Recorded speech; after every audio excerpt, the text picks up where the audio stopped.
Paz de Jesus, irmãos. Mais uma vez é uma alegria, prazer estar com os irmãos novamente, não é? E melhor ainda é rever rostos novos. Melhor ainda. E aqui a gente tem o prazer e o privilégio de ter esse prazer de conhecer irmãos novos. E os mais, diríamos, mais antigos, no bom sentido da palavra, é um prazer também, evidentemente, não é? Mas é bom ver gente nova. A igreja é assim, ela precisa de ter gente nova, não é? Assim como precisa de jovens, assim como precisa de crianças, não é? A igreja é desse jeito, e ela tem espaço para todos. Então, é uma alegria ver todos os irmãos, ver a igreja do Senhor aqui em São Vicente. Por favor, abra sua Bíblia, Atos capítulo 1. Vamos ler os primeiros 11 versículos. E aí poderemos pensar sobre algumas coisas. Atos capítulo 1. Está dizendo assim: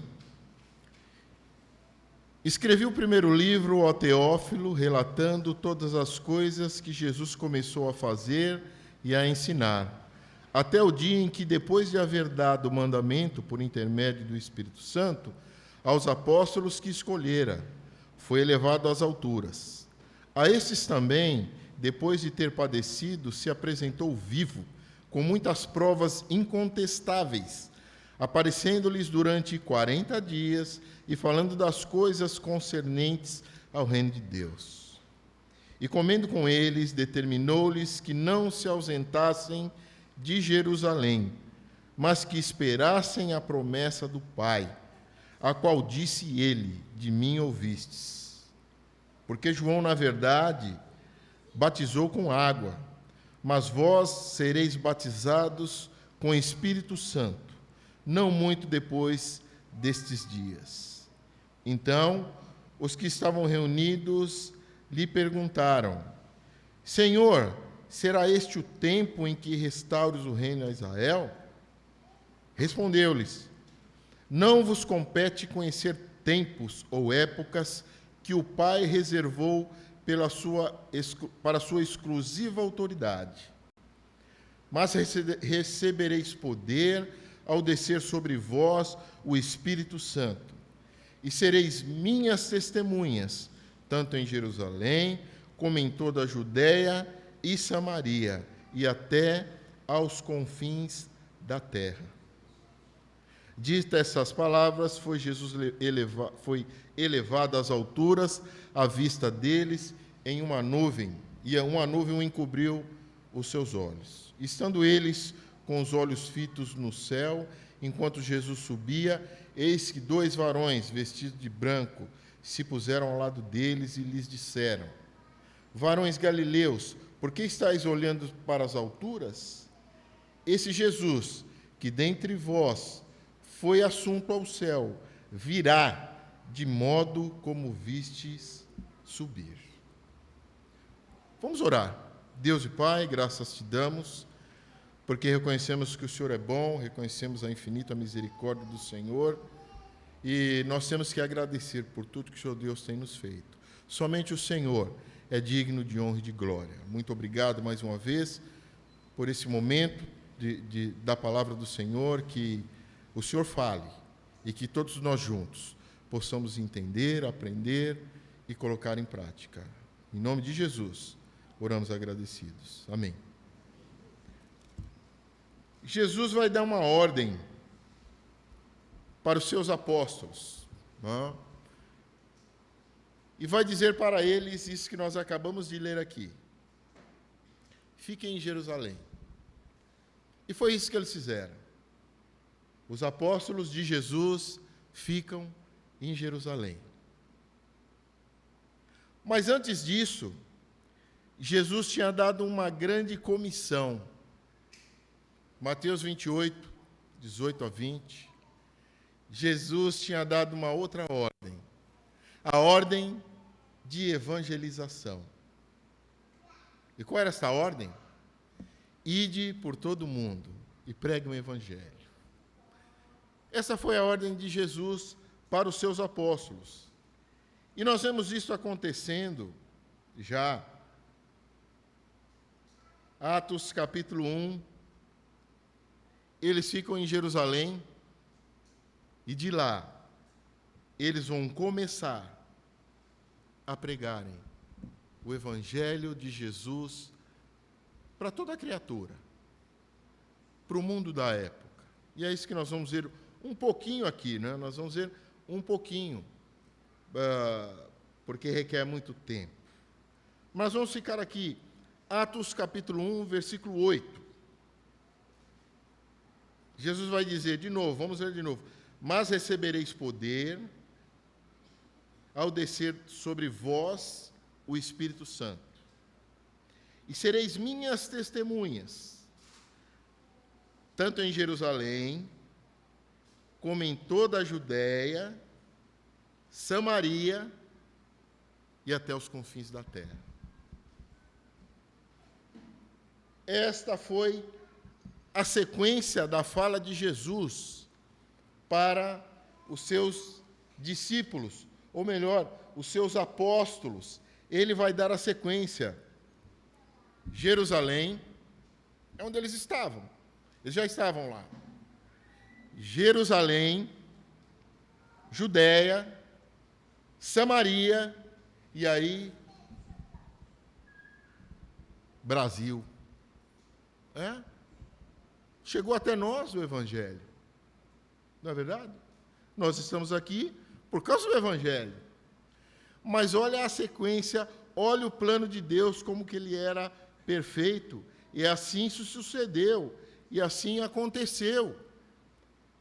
Jerusalém, a igreja começa, 3.000 batizados, aquele sermão inspirador de Pedro. A igreja se inicia. Estamos lendo aqui, se lermos mais, por exemplo, se nós lemos do capítulo 2 até o capítulo 7, do mesmo livro de Atos, e você vai ler na sua casa, que você tem até mais tempo para ver, para ler e pensar sobre isso, do capítulo 2 do Evangelho de Atos, do livro de Atos, até o capítulo 7, nós vemos a palavra de Deus sendo pregada em Jerusalém e Judéia. Nós vemos isso acontecer. O que Jesus já tinha dito, nós vemos acontecer, nós não, mas a Bíblia nos relata isso. Não é? E aqueles irmãos lá do passado viram. A igreja começando, Jerusalém, Judéia. Nós vemos até o capítulo 7 do livro de Atos. Mas aonde ela teria que ir mais? Segundo palavras de Jesus, ela teria que chegar até Samaria.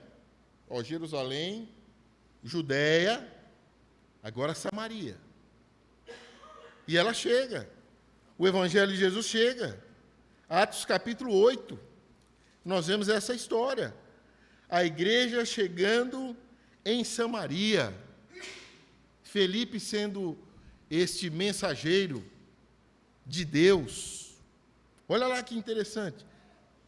Jerusalém, Judéia, Atos 8, o Evangelho chega até Samaria. Jesus tinha dito isso. Não? O Evangelho chega até Samaria. Atos, no capítulo 8, vai estar dizendo isso. E é isso que acontece. Mas tinha que chegar mais em algum lugar. E Jesus disse que chegaria até onde? Os confins da terra. Não é? Até nós brasileiros. E outros povos mais. E se nós lermos Atos do capítulo 9, até o final dele, do verso 28, nós vemos o Evangelho chegando até os confins da terra. Mas por que isso tudo era possível? E por que tudo isso foi possível? Por causa de Jesus. O plano era dele. Ele queria ele incluiu pessoas neste plano? Sim, incluiu. Mas o plano era de Deus. O plano era de Jesus.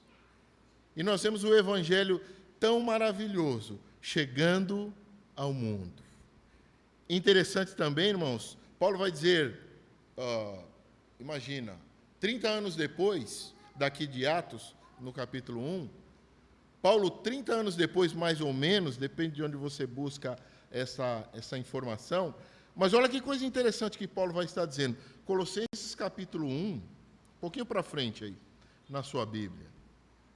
Colossenses no capítulo 1, lá no verso 23.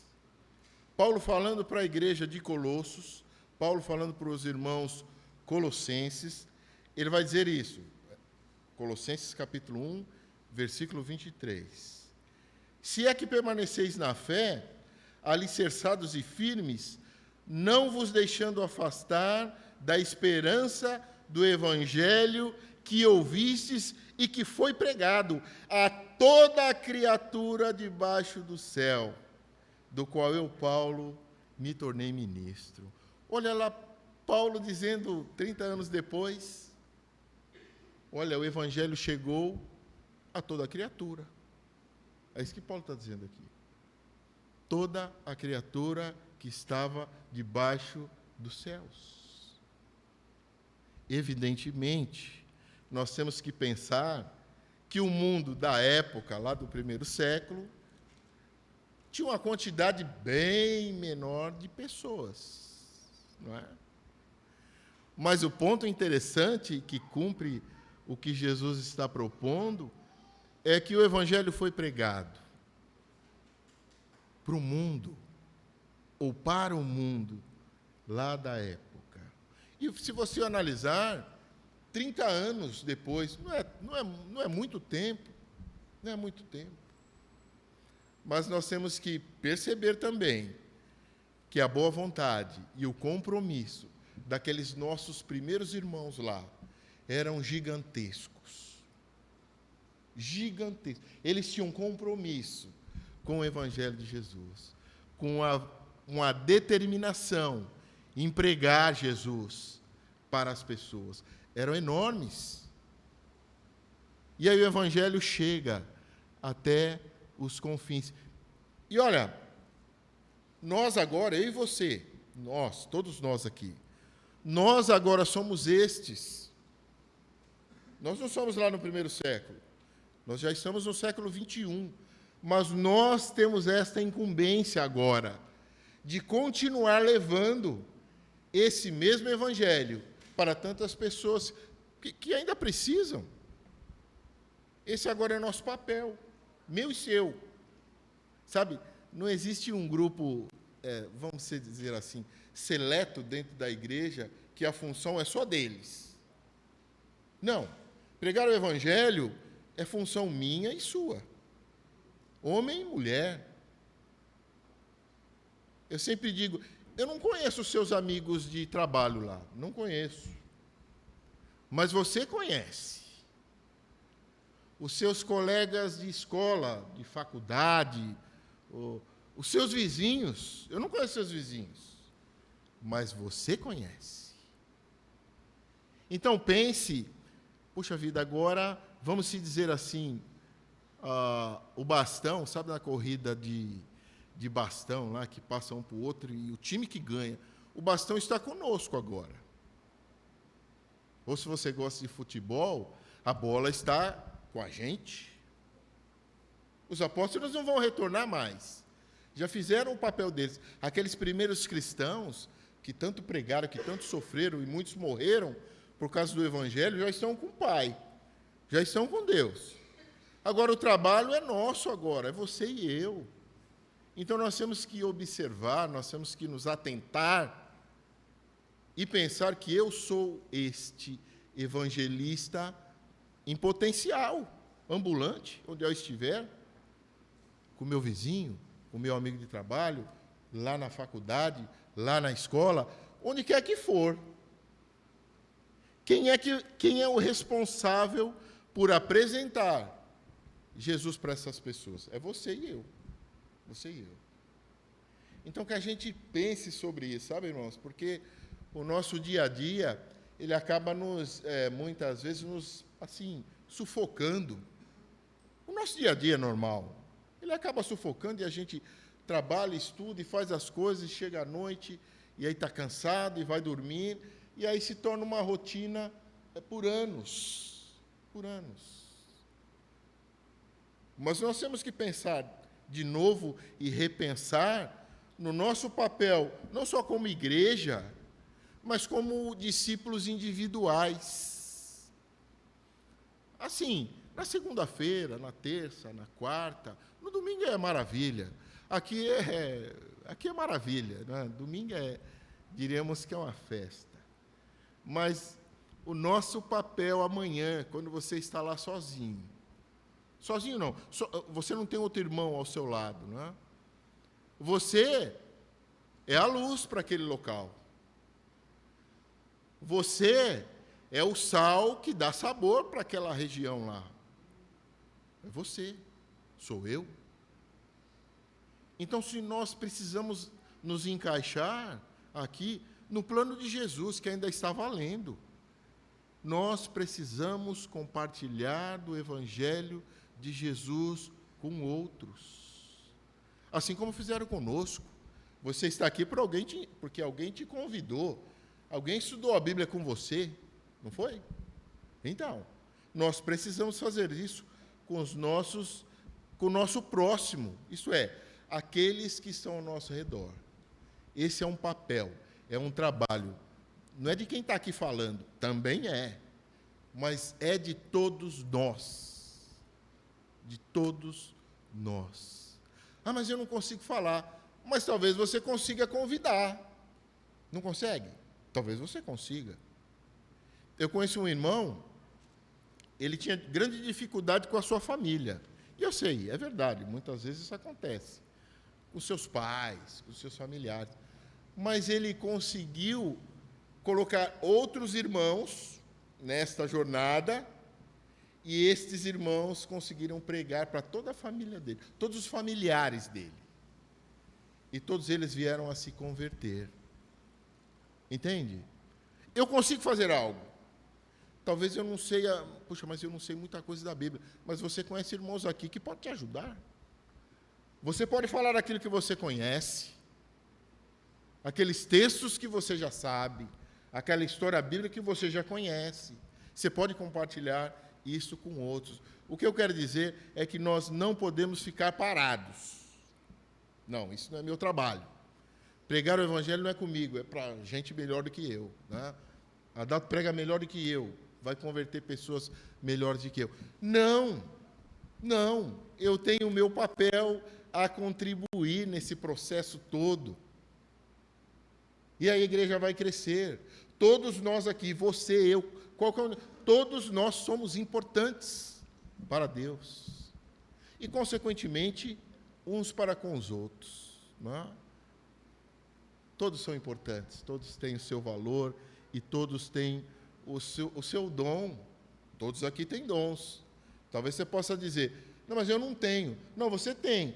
Talvez você ainda não tenha descoberto. E você precisa descobrir para você poder ajudar outros. Não é? O seu dom pode ser usado e deve ser usado para abençoar outros. Pensando nisto, o Evangelho chega até nós, até o Brasil.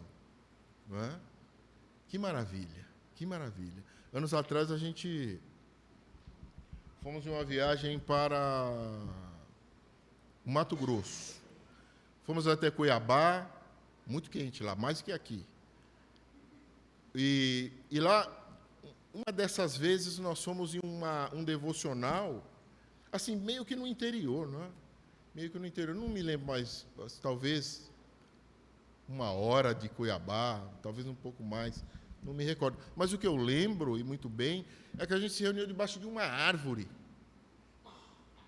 Aí eu fiquei pensando, né? Falei, puxa vida, olha onde o Evangelho chegou.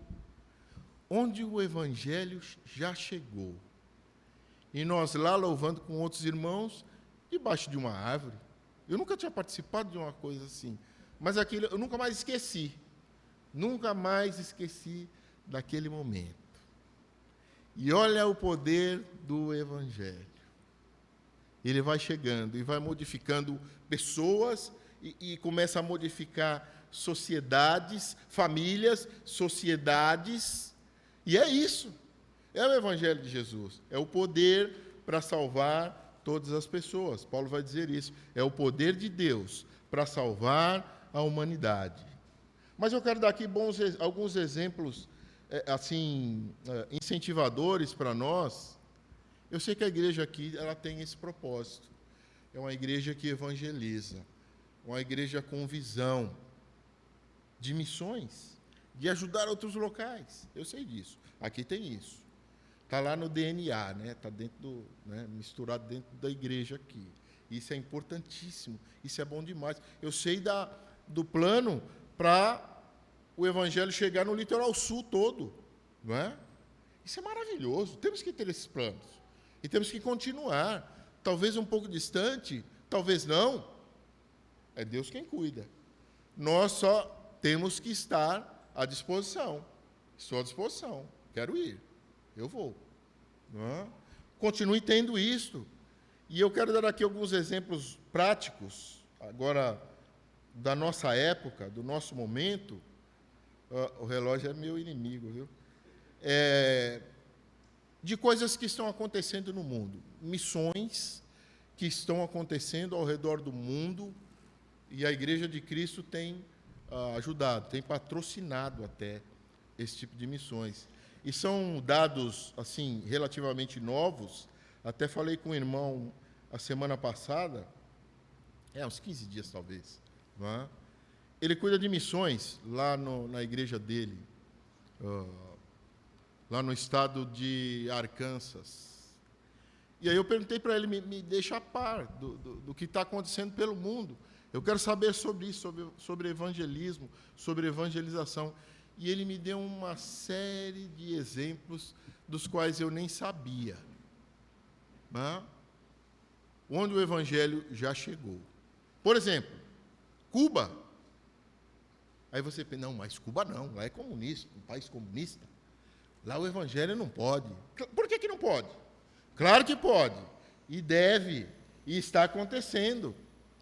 Só em uma província, lá em Cuba, existem mais de 50 igrejas.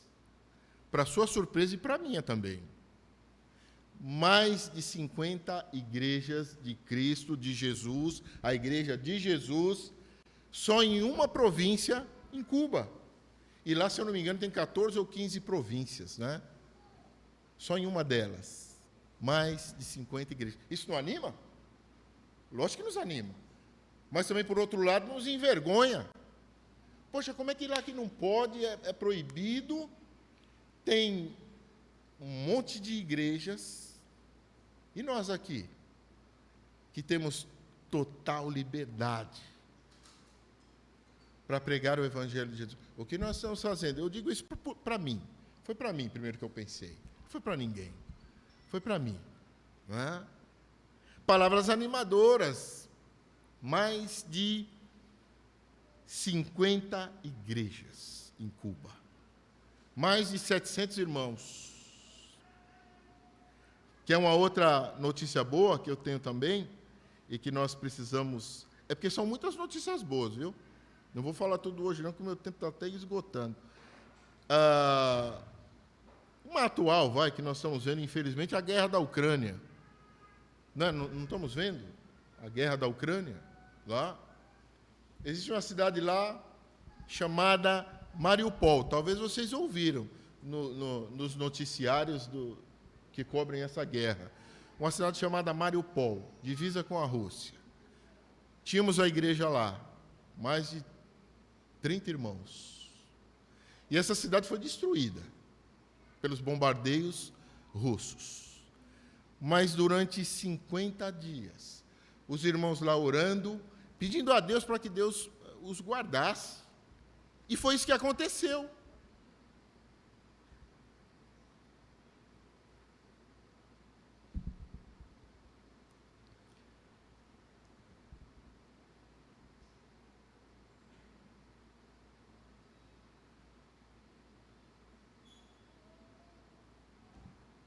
Os irmãos, depois de 50 dias, irmãos russos, Olha como o evangelho é.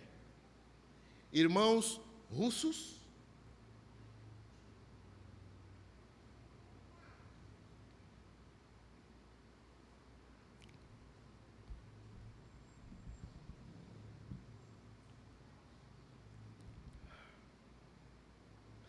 irmãos russos ficaram sabendo da história e o que aconteceu? Sem pensar, foram lá, deram um jeito. Na verdade, quem cuida é Cristo, quem cuida é Jesus, mas Ele conta conosco, com a gente. E aí esses irmãos russos foram lá, buscaram esses 30 irmãos, levaram para a Rússia e de lá os ajudaram. Pois é isso que aconteceu. Levaram todos eles até a Polônia. E lá eles estavam livres. Este é o poder do Evangelho. Ele tem chegado e feito a diferença na vida das pessoas. E temos tantos outros exemplos aqui. Temos do Afeganistão. Você fala, não é possível. No Afeganistão, país islâmico, vive em guerra. Temos irmãos lá. A Igreja de Jesus está lá, no Afeganistão. Nós temos notícias que o pregador, os filhos deles tiveram que fugir, foram para a Europa, se eu não estou enganado, e ele ficou, e tem ficado lá, está lá ainda, pregando o Evangelho para aquelas pessoas que tanto precisam. Irmãos, e temos exemplo da Igreja da Polônia, nunca recebeu tantos irmãos de fora como recebeu agora. Por causa da guerra, por causa de refugiados dos países africanos. Eu nem vou falar do sucesso do Evangelho na África. Né? Só na África do Sul, mais de 30 e poucas igrejas. Né? No Zimbábue, que é um país africano também, o Evangelho crescendo exponencialmente. Sabe, irmãos? Enfim, Jesus tem cuidado da sua igreja, Jesus tem cuidado dos seus discípulos, dos seus seguidores. Não é? E o incentivo aqui é para que nós continuemos a pregar, compartilhar do Evangelho de Jesus com todas as outras pessoas. O que nos une? O que une você a mim? O que une eu a vocês? Jesus. O sangue de Jesus é que nos une. Nada pode nos separar. Podemos ter discordâncias? Podemos. Vamos ter? Acredito que sim. Mas isso não pode passar nem perto do quão poderoso é o que tem nos unido. O sangue de Jesus tem nos unido. Então, nós não podemos e não devemos achar, ou talvez pensar em alguns momentos, que nós podemos nos separar. Não. Nós estamos unidos com o sangue de Jesus. E o sangue de Jesus é quem nos uniu, que nos faz sermos uma família. Não é? Na família nós temos inúmeros irmãos, nós temos gente diferente, mas nós estamos unidos. Nós devemos continuar unidos. Aqui, São Bernardo, 9 de julho, onde nós estamos hoje, mas nós somos irmãos. E nós temos o grande exemplo dos irmãos russos, que eu quase não falei, não consegui falar. Eles entenderam o que une o russo com o ucraniano. Se eles são cristãos, o sangue de Jesus. E eles entenderam isso. Eles não se perderam com política ou por causa de qualquer outra coisa fútil. Não, eles entenderam que eles eram irmãos, russos, ucranianos. Precisam da minha ajuda. E foi isso que eles fizeram. Então, irmãos, finalizando, olha, os apóstolos foram fiéis, não foram? Foram. Pregaram o evangelho para o mundo da época. E tantos outros irmãos, não só os apóstolos não, mas outros irmãos que vieram lá, depois deles, discípulos de Jesus. Não? Eles se mantiveram fiéis em cumprir a missão que Jesus tinha proposto para eles. Hoje, eu e você, nós temos o privilégio de divulgar a mensagem de Jesus para todas as pessoas.